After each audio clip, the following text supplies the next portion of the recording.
íntimamente relacionado con el corazón, no solamente por la vecindad que tiene, porque ambos están a nivel del tórax y el corazón va a estar precisamente en medio de los pulmones, sino funcionalmente, que yo les mostraba ahorita en el corazón. Esa arteria pulmonar que nació en el ventrículo derecho lleva la sangre con altas concentraciones de dióxido de carbono, ¿lo lleva a dónde?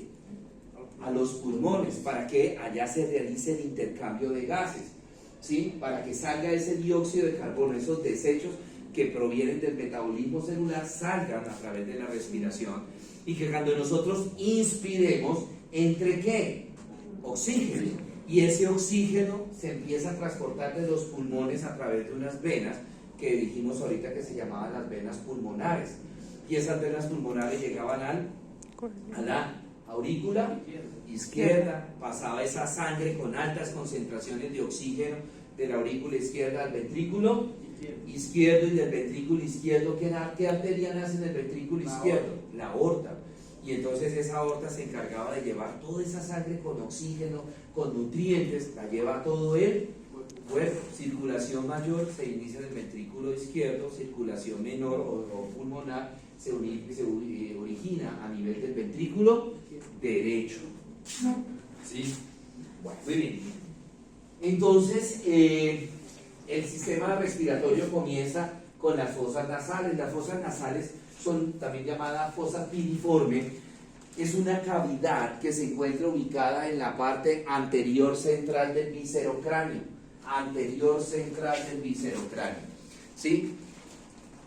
Tiene unos límites, ¿verdad? Tiene unos límites. Entonces acá tenemos, esta es la fosa nasal, ¿verdad? Tiene unos límites. En el límite superior van a ser los huesos nasales o huesos propios, estos de acá. El límite lateral y límite inferior va a ser el hueso maxilar superior. En el límite inferior también, además del maxilar inferior, allá atrás, están los huesos palatinos, ¿cierto? En la parte central, o el límite central o medial, está dado por esta lámina que se va a llamar la lámina que se va a llamar el tabique nasal. Ese tabique nasal está formado por dos estructuras óseas. El número 16 es la lámina perpendicular del etmoides, y el número 17 el hueso bóvedo. El hueso bóvedo, ¿sí? Acá tenemos ese límite inferior. El piso de la fosa nasal es el mismo techo de la boca. Entonces está formado por los dos tercios anteriores por el hueso maxilar superior y el tercio posterior por los huesos palatinos. Ese tabique nasal, ¿verdad?, que era el límite medial, está formado en la parte superior por la lámina perpendicular del etmoides y en la parte inferior por el hueso bóvedo, ¿correcto? El límite anterior de esa fosa nasal es este cartílago que nosotros llamamos cartílago nasal, lo que nosotros conocemos como la nariz, ¿cierto? El cartílago nasal, ¿correcto? Bueno, muy bien. Ok, ese tabique nasal está tapizado por una mucosa. El tabique nasal tiene dos tipos de mucosa, ¿sí? El tercio superior del tabique nasal está formado por esta mucosa que se llama la mucosa nerviosa. ¿Y por qué se llama mucosa nerviosa? Ahí vemos que ahí se originan, ahí encontramos los receptores encargados de percibir o de recibir los impulsos tienen que ver con la olfacción, ¿sí? Estos son las raíces nerviosas que atraviesan la lámina cribada y se unen arriba para formarme el bulbo nasal, y ese bulbo olfatorio me va a formar el nervio olfatorio, que es el encargado de la olfacción. Los dos tercios inferiores de ese tabique nasal está formado por otra mucosa que se llama la mucosa ventilatoria. Aquí en la mucosa ventilatoria también encuentro receptores nerviosos, pero ya no para el nervio olfatorio, sino para el quinto par craneal, que me van a formar estas fibras nerviosas que están aquí, van a ayudar a formar lo que es la segunda raíz del quinto par craneal, que es el nervio maxilar superior o nervio maxilar, ¿correcto? En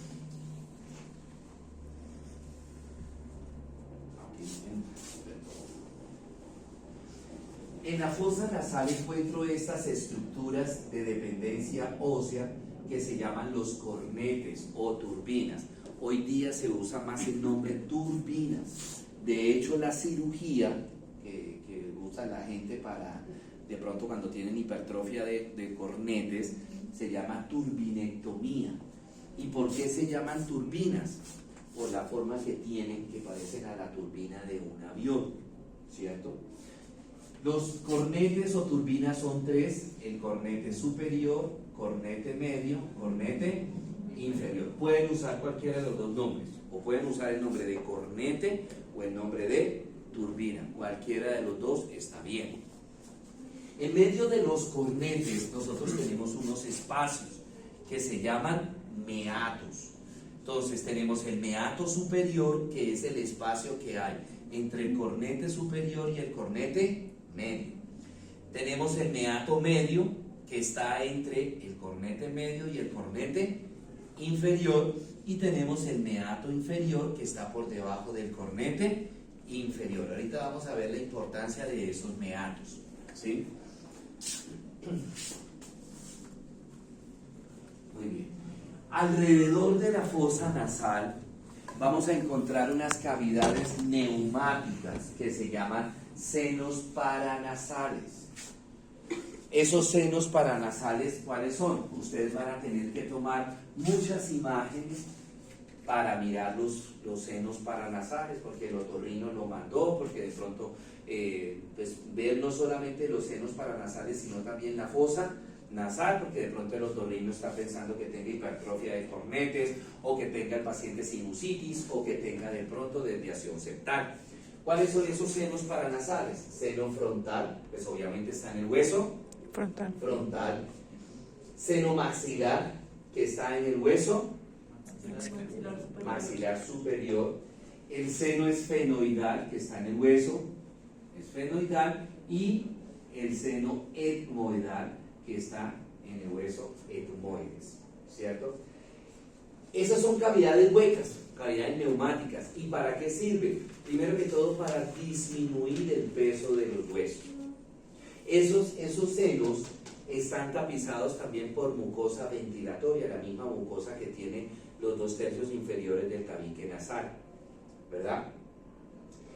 Esos senos paranasales van a desembocar en los meatos, Entonces, resulta que el seno etmoidal, que está acá, no es una sola cavidad, como es por ejemplo el seno esfenoidal, es una sola cavidad, el seno maxilar, el seno frontal. Mírenlo acá, el seno maxilar, el seno frontal, es una sola cavidad, es una cavidad grande. El seno etmoidal son varias cavidades que en conjunto me forman el seno etmoidal. Esas cavidades reciben el nombre de celdillas etmoidales. Entonces son como unos tabicamientos, son algo como así, ¿verdad? Estas se llaman celdillas etmoidales. En algunos libros hablan de las celdillas etmoidales anteriores, medias y posteriores. Si ustedes lo quieren manejar así, anteriores, medias y posteriores lo pueden hacer. Para otros otorrinos se habla de anteriores y posteriores solamente. También está correcto, ¿sí? Porque ahorita vamos a ver que las celdillas etmoidales medias y posteriores van a desembocar en el mismo sitio. Entonces da lo mismo decir medias y posteriores o anteriores y posteriores solamente, ¿correcto?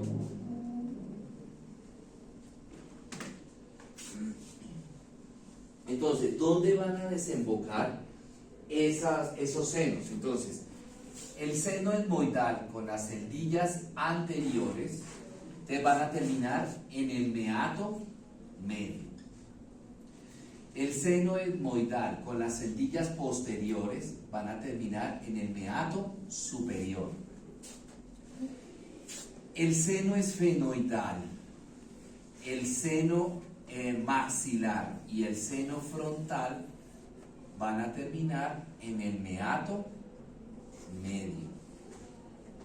En el meato inferior no desemboca ningún seno paranasal.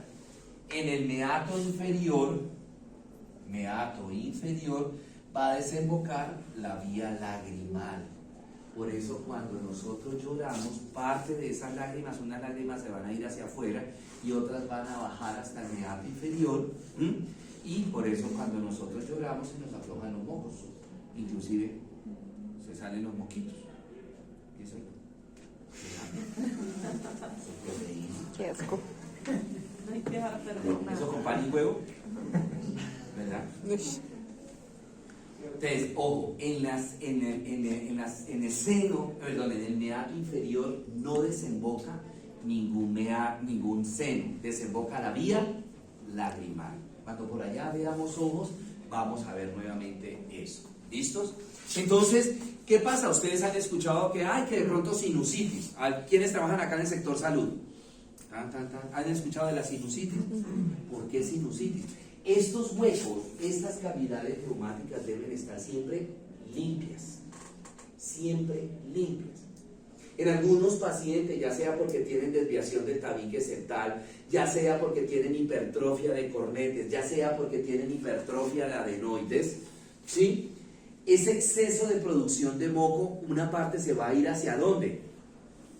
Hacia afuera. Y otra parte a través de estos meatos se va a ir ¿hacia dónde? Hacia el seno. ¿Sí? Se va a ir hacia el seno ese moco.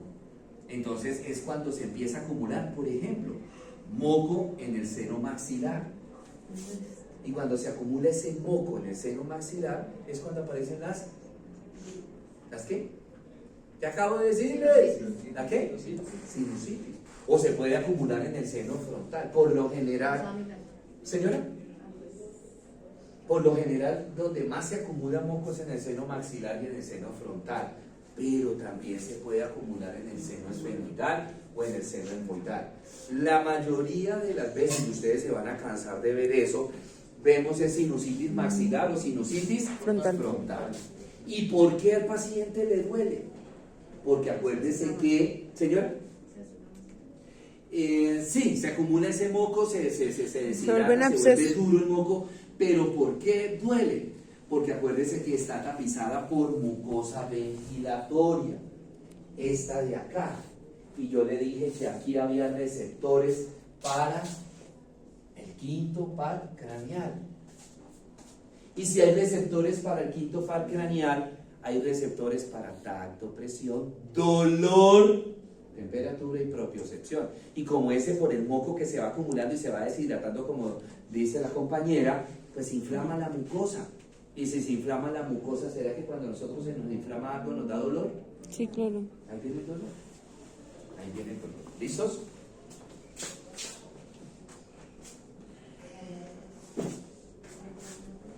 Bueno, muy bien. Acá tenemos, ustedes van a tomar muchas radiografías de estas, en otras proyecciones, campo faríngeo, bueno, pues aquí se ve el seno frontal, el seno maxilar, el seno etmoidal. Cuando yo hago una proyección de estas, ¿sí? Vea, no veo el seno esfenoidal. ¿Por qué? Porque recuerden que el seno esfenoidal está detrás del seno etmoidal. Entonces, si yo quiero ver el seno esfenoidal, ¿qué proyección mando? Lateral. ¿Cómo? Lateral. ¿Lateral? La que veíamos en la imagen. Ahí sí veo todos los senos. Veo el seno frontal, el maxilar, el esfenoidal allá al fondo y por delante del seno esfenoidal veo el seno etmoidal. Bueno, tenemos acá en un segmento cadavérico la mucosa. Miren la mucosa nerviosa cómo se ve bonita. Esta es la mucosa ventilatoria. Tenemos las turbinas superior, media e inferior. ¿Sí? Tenemos los meatos, ¿verdad? Mira el seno esfenoidal. El seno esfenoidal. delante del tabique nasal está el cartílago nasal, que es el que me forma la nariz, y ahí tiene un orificio que se llama la ventana nasal. Y esa ventana nasal está tapizada por unos pelitos que se llaman vibrisas. Estos pelitos que tenemos ahí se llaman vibrisas. La función de esas vibrisas es empezar a recoger, a atrapar el material particulado grande que trae el aire. Resulta que en esta mucosa hay unas células que parecen una copa. Esas células se llaman células caliciformes porque parecen un cáliz, una copa. Esas células caliciformes producen mucina, y cuando esa mucina se pone en contacto con el agua del ambiente, del aire, se convierte en moco, y ese moco ayuda a atrapar también el material particular, ¿cierto? Bueno, ahí tenemos los senos paranasales desembocando a nivel de los meatos. La irrigación del tabique nasal tiene bastante irrigación, está irrigado por esa mucosa, por las arterias etmoidales anteriores y posteriores. Estas dos arterias, etmoidales anteriores y posteriores, son ramas de la arteria oftálmica, y tenemos la arteria nasopalatina, que va a ser rama de la arteria facial profunda. Mire cómo se anastomosan estas ramas de estas tres arterias, y la particularidad es que esas ramas están muy superficiales a la mucosa, entonces fácilmente se pueden dilatar, o se pueden, por algún golpe, se pueden sangrar, y es cuando aparecen las epistaxis, los sangrados por la nariz, epistaxis.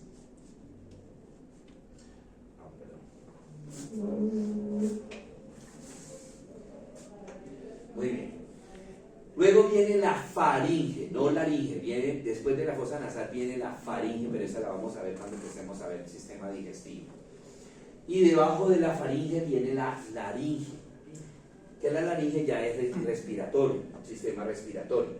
La laringe está formada por una serie de cartílagos, ¿sí?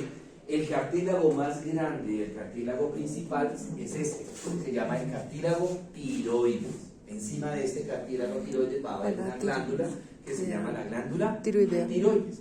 Ese cartílago tiroides en su parte central tiene una prominencia, ¿cierto? Que nosotros no la tocamos acá.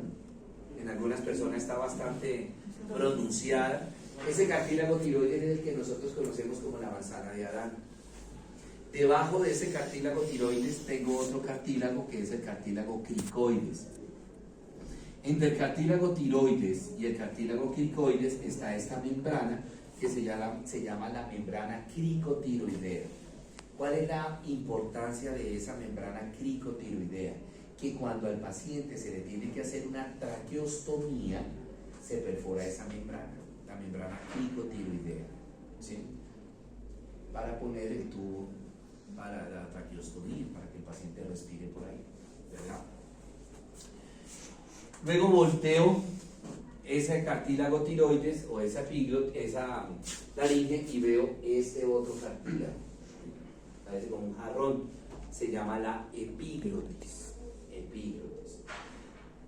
Esa epiglotis es muy importante. ¿Por qué? Porque esa epiglotis es la que me separa la vía, ojo como pongo la mano, la vía aérea de la vía digestiva, ¿cierto?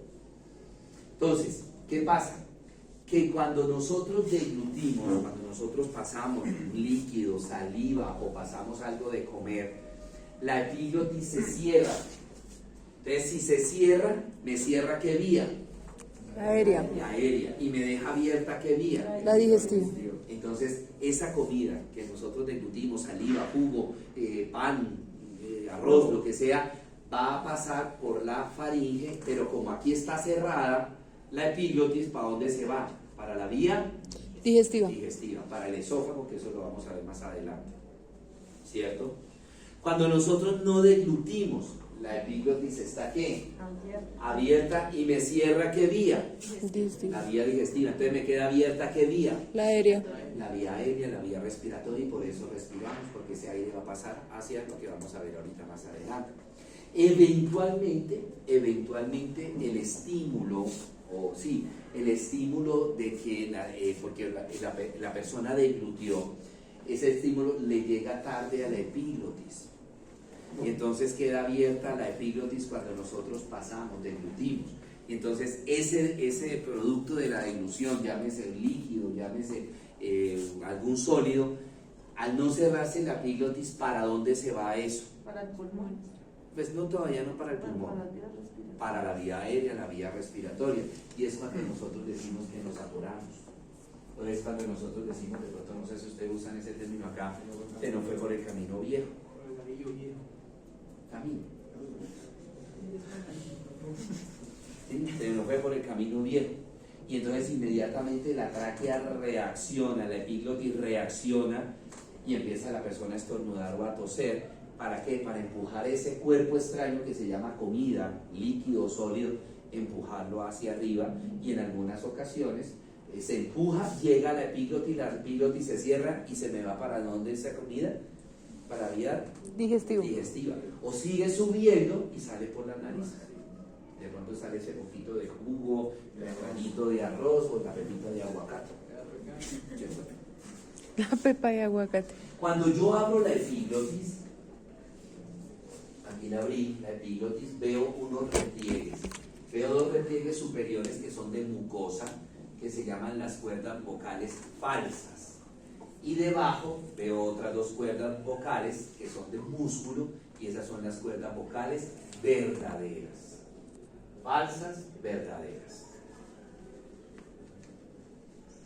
Entonces aquí tenemos el cartílago tiroides, el cartílago cricoides, la membrana cricotiroidea. Arriba del cartílago tiroides veo este hueso que nosotros no lo podemos tocar acá, sentimos como dos cachitos. No, acá yo. Dos cachitos. Es esto, las alas mayores, este hueso se llama hueso ioides. Hueso ioides. Entonces también hay una membrana entre el hueso ioides y el cartílago tiroides que se va a llamar la membrana tiroidea. Esa. Este es el cartílago cricoides. Esto lo estoy viendo por detrás, el cartílago cricoides. Y veo otros cartílagos. Cartílago aritenoides, corniculado y cuneiforme. Esos son los otros cartílagos de la laringe. Entonces, ¿qué cartílago me forman la laringe? Cartílago tiroides, cricoides, epiglotis, aritenoides, corniculado y cuneiforme. ¿Sí? Acá los vemos ya todos armados. Esta es la epiglotis, esta es la parte de atrás del cartílago tiroides, este es el cartílago cricoides, aritenoides, corniculado y cuneiforme. El cuneiforme yo nunca lo he visto, realmente solamente una vez lo he visto. Y eso cuando yo era estudiante, eso parecía una migajita de... ¿Se han visto ese arroz trillado? Ese arroz que Partido. Arroz de sopa. Partido, arroz de sopa, pero ese es grande. Eso es cogen ese pedacito de arroz y partan de la puntica y ese es el cartílago cuneiforme. Es muy chiquitico. Bueno, muy bien. Ahora, debajo del cartílago cricoides, es decir, debajo de la epiglotis, se van a formar unos anillos incompletos de cartílago. Incompletos. Esto de aquí adelante es cartílago y atrás está abierto. Pero no es que permanentemente esté abierto, sino que eso me lo va a cerrar una banda de músculo liso. Esa superposición de esos cartílagos me van a formar esa estructura, ese tubo que se llama la tráquea. Hacia la parte inferior de la tráquea se bifurca en un sitio que se llama carina, como el nombre de una mujer. Lo pueden escribir con C o lo pueden escribir con K. Cualquiera de las dos maneras está correcto. Entonces, la tráquea se bifurca en la carina y me forman los bronquios principales o bronquios fuente. Tenemos un bronquio principal y uno derecho. Esos bronquios son extrapulmonares, están por fuera del pulmón. ¿Sí? Los dos bronquios principales no son iguales. Entonces pongan el dedo así, la mano así, como cuando éramos pequeños y jugábamos a pistolas. Pónganlo así. ¿Sí? Así. Voltéenlo, que las uñas les queden mirando hacia ustedes y llévenselo al pecho. Bronquio principal derecho, bronquio principal izquierdo, al revés. El derecho es no, El derecho ese es el propio, el del dedo gordo, ese es el dedo mano derecha. ¿No? Si pensamos que no sabemos qué es izquierda y derecha. ¿Sí? Bronquio principal derecho, bronquio principal izquierdo. Entonces ustedes miren, el bronquio principal derecho es igual al izquierdo. No. No, el bronquio principal derecho es más grueso, más corto y es vertical. El bronquio principal izquierdo es más largo, menos diámetro Y es va lateral. Entonces, ¿eso para qué me sirve? Que si de pronto a uno le llegan urgencias, ¿cierto? La mamita, que es que el niño se metió algo por la nariz, una ruedita de una llanta o una bolita de copor, lo que sea, ¿a dónde creen ustedes que va a caer primero ese cuerpo extraño? ¿Al bronquio principal derecho o izquierdo? El derecho. ¿A dónde? El derecho, porque el derecho es más vertical. Pues aquí el dibujo me lo muestra como muy oblicuo, pero el derecho es muy vertical, entonces el cuerpo extraño pasaría derecho hacia el bronquio principal derecho. Muy bien, esos bronquios principales, ambos, el izquierdo y el derecho, les decía que son extrapulmonares. Una vez esos bronquios principales entran al pulmón, comienzan a dividirse.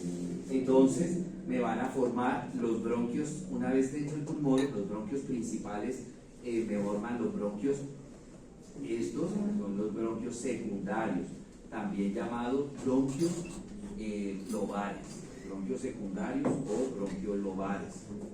Del lado izquierdo son 2, del lado derecho son 3. Esos bronquios secundarios o lobares se siguen dividiendo y me forman los bronquios terciarios o segmentarios. Terciarios o segmentarios. Esos bronquios terciarios o segmentarios se siguen dividiendo y me van a formar los bronquiolos. Acá en la imagen no se ve. Me van a formar los bronquiolos. Los bronquiolos se siguen dividiendo y me forman los conductos alveolares. ¿Sí? Pues eso se lo aprenden. Los nombres de los bronquios no tienen nada que hacer. Entonces, miren, los bronquios principales me forman los bronquios secundarios. Los bronquios secundarios o lobares me forman los bronquios terciarios o segmentarios. Los bronquios terciarios me forman los bronquiolos. Los bronquiolos me forman los conductos alveolares. Y alrededor de los conductos alveolares se van a ubicar unas bolitas a manera de racimo de uvas que se llaman se llaman sacos alveolares. Y dentro de esos sacos alveolares tenemos dos tipos de células. Miren, estos son los sacos alveolares, estos son los conductos alveolares, estos son los sacos alveolares. Y dentro de esos sacos alveolares hay dos tipos de células. Unas células que se llaman neumocitos tipo 1 y neumocitos tipo 2. El neumocito tipo 1 me produce una sustancia que se llama agente tensoactivo surfactante y el neumocito tipo 2 es el alvéolo. ¿Y ese alvéolo qué función tiene el alvéolo? Permitir el intercambio de los gases. ¿Cuál es la función del agente tensoactivo surfactante? Regular las presiones dentro del alvéolo para evitar que el alvéolo se dilate mucho y se rompa. ¿Sí? Entonces aquí se ve, miren, estos son los conductos alveolares, los bronquiolos, conductos alveolares, y estos son los sacos alveolares. Entonces ahí adentro hay dos células, el neumocitos tipo 1 y neumocito tipo 2. ¿Listo?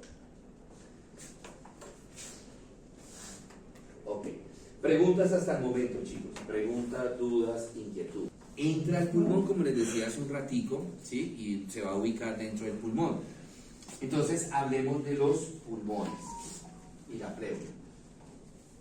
Entonces, la pleura es una bolsa que está recubriendo los pulmones, así como en el corazón hay una bolsa que se llama pericardio, que está protegiendo al corazón. En los pulmones esa bolsa se llama pleura, ¿sí? Esa pleura tiene dos hojas, los libros están mal, y eso se les ha mandado a corregir los libros porque los libros dicen que los pulmones son intrapleurales, y resulta que no están los pulmones dentro de la pleura, y ya les voy a demostrar. ¿Alguien un saco? Que me presten un saquito. Mira. Listo.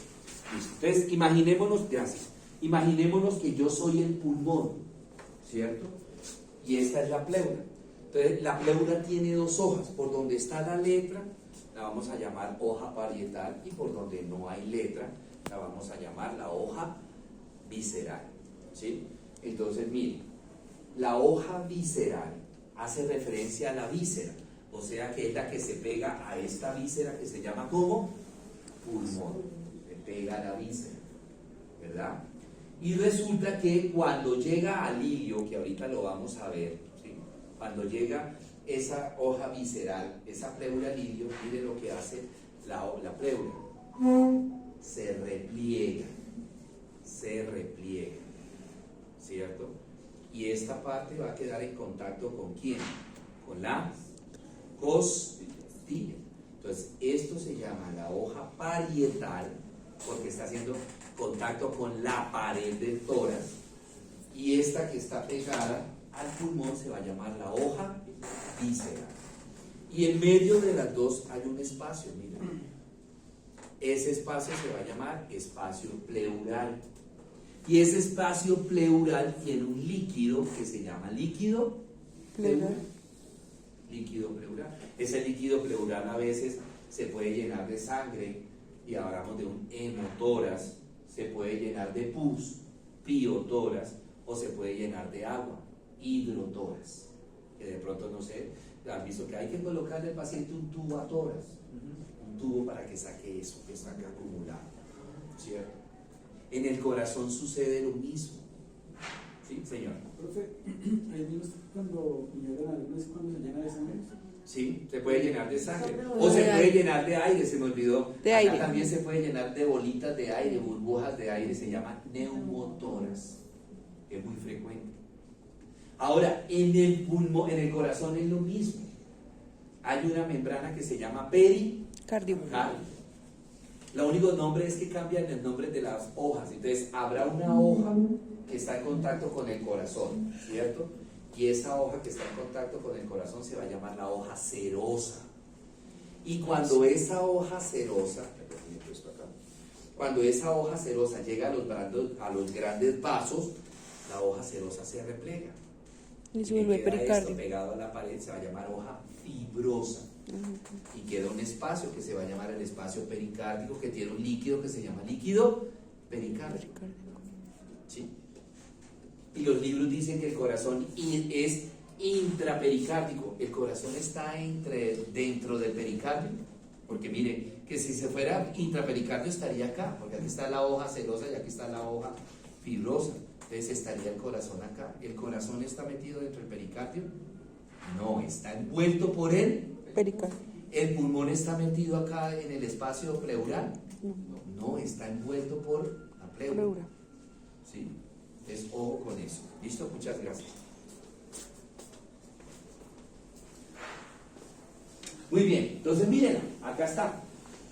Entonces, llega la pleura, está pegada a el pulmón. Este es el pulmón. Entonces, esta sería ¿cuál hoja? La visceral. Cuando llegó al ilio, se replegó y forma esta otra hoja que está pegada a las costillas, y esta es la hoja parietal. Y en medio de las dos hojas, hoja visceral, hoja parietal, está el espacio pleural, y adentro hay un líquido que se llama líquido Pleural. ¿Sí? Bueno, muy bien.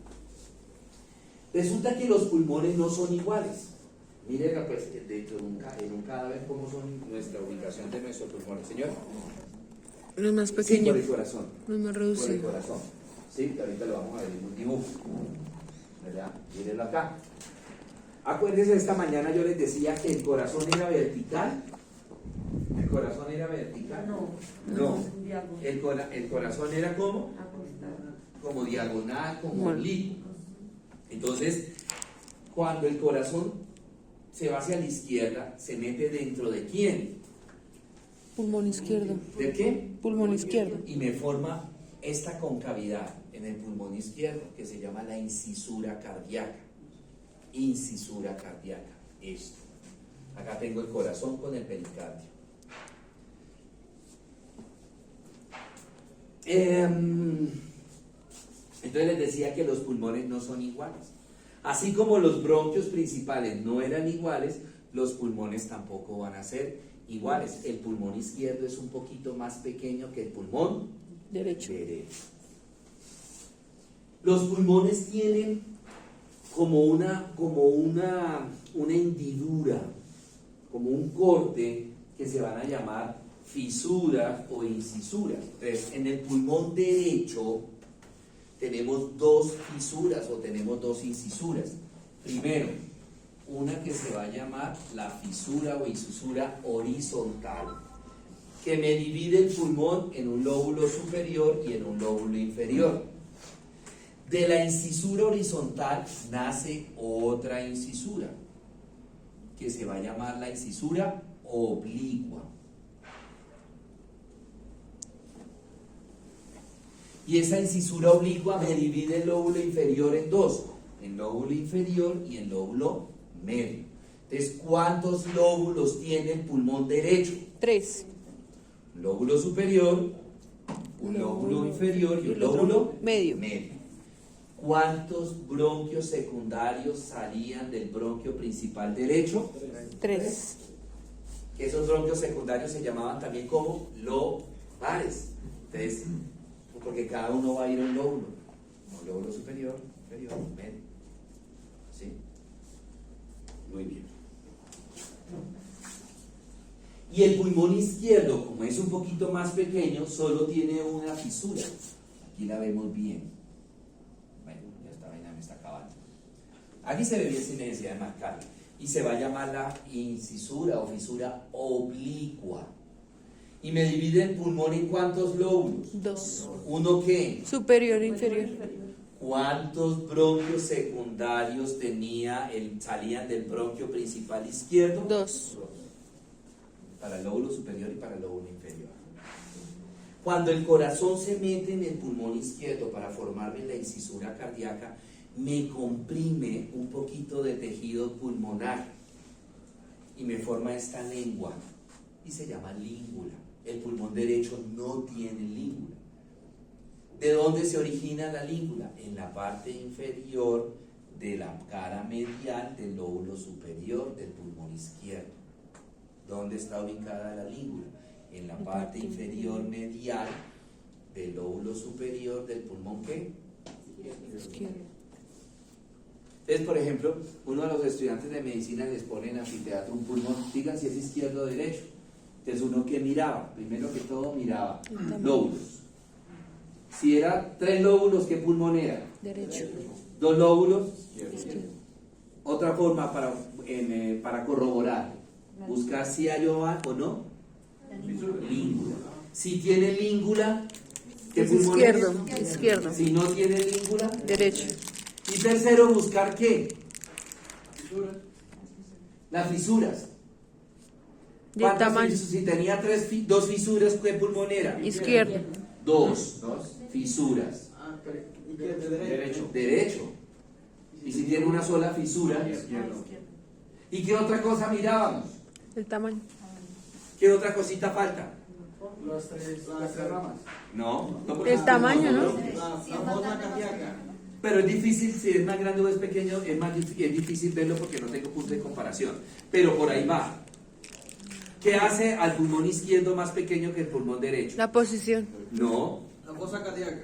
la incisura cardíaca, la concavidad. Entonces, si tenía incisura cardíaca, ¿qué pulmón era? Izquierdo. Y si no, fácil. Bueno, en la cara medial del pulmón hay un espacio donde no hay pleura. Se llama ilio pulmonar. Ese ilio pulmonar es esto. Aquí no hay pleura. Y vemos que ahí hay una serie de huequitos. Por esos agujeros van a pasar unas estructuras que son muy importantes para el funcionamiento del pulmón. El conjunto de esas estructuras se llama pedículo pulmonar. ¿Y cómo está formado el pedículo pulmonar? Está formado, pedículo pulmonar, está formado por los bronquios principales. Pregunto, ¿los bronquios principales entran o salen del pulmón? Entran. ¿Qué otra estructura pasa por el pedículo o forma el pedículo? La arteria pulmonar. ¿La arteria pulmonar entra o sale? Entra. ¿Qué otra estructura? La vena pulmonar. ¿Entra o sale? Sale. Sale. Otra estructura, las arterias bronquiales. ¿Entran o salen? Sale. Entran. Otra estructura, las venas bronquiales. ¿Entran o salen? Otra estructura, los nervios. Nervios simpáticos y parasimpáticos. ¿Entran o salen? Entran los nervios. Y por último tenemos los linfáticos. ¿Entran o salen? Sale. Salen. Sale. Acuérdense que los linfáticos hacen la misma función que las venas, recoger impureza. Entonces tienen que salir. ¿Sí? Estos elementos, todos estos elementos me forman lo que se llama el Pedículo. pedículo pulmonar. Y ese pedículo pulmonar, todos esos elementos están pasando por el hilio pulmonar. Ya sabemos que algunas, cuando yo digo pasar, quiere decir o que unas estructuras están ¿qué? Entrando o que otras estructuras están Saliendo. del pulmón. ¿Cierto?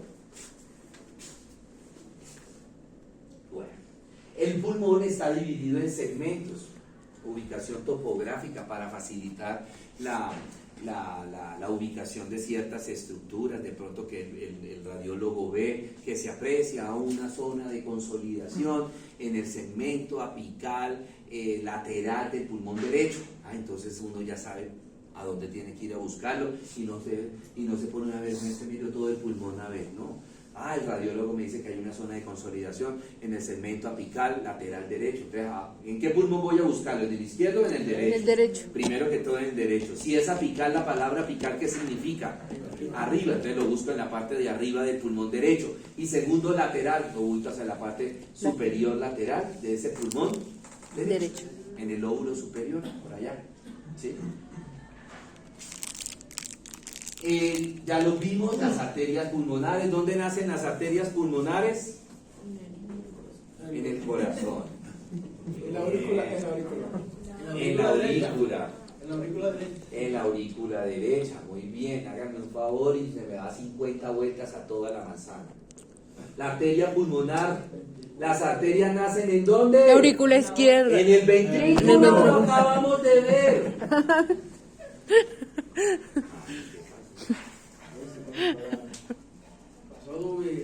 La arteria pulmonar nace en el ventrículo.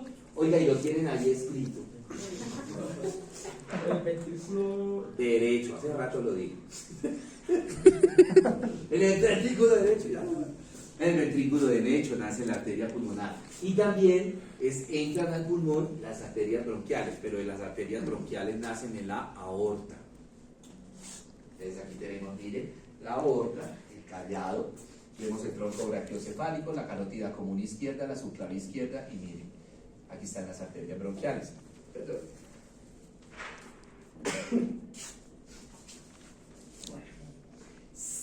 Las venas salen del pulmón. Las venas pulmonares, ¿a dónde llegan las venas pulmonares? a la aurícula izquierda. A la aurícula izquierda. ¿Se acuerda que le digo que traían sangre con altas concentraciones? Pues claro, él le dio rapidito aurícula izquierda. ¿Y que llevan? Sangre con altas concentraciones de oxígeno.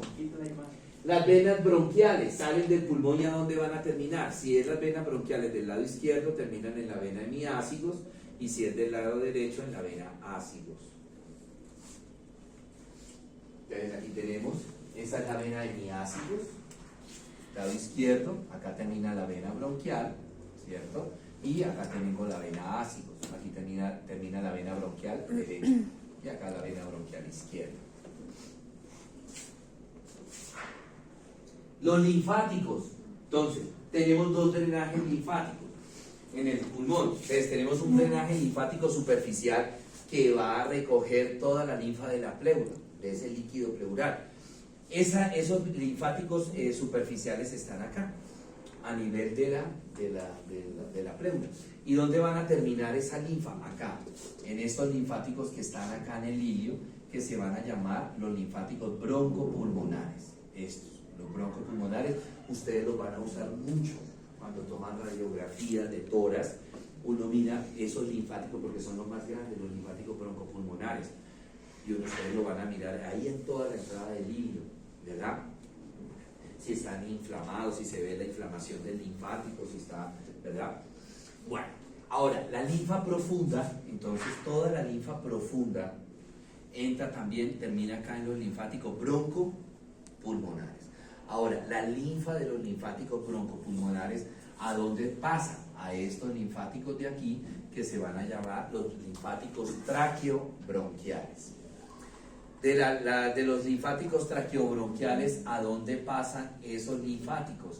Pasan a estos de acá, que son los paratraqueales, ¿sí? Los paratraqueales o traqueobronquiales inferiores, lo usamos más que todo como paratraqueales. Y de ahí pasan a estos que son los mediastínicos. Y de los mediastínicos pasan, si es del lado derecho, a este conducto, que se llama el conducto linfático, y si es del lado izquierdo, a este conducto, que se llama el conducto torácico, la linfa. Y finalmente la inervación. Entonces, la inervación tiene, como les decía, tiene inervación ¿qué? Simpática y parasimpática. La inervación simpática es esta que ustedes ven acá, esta de acá.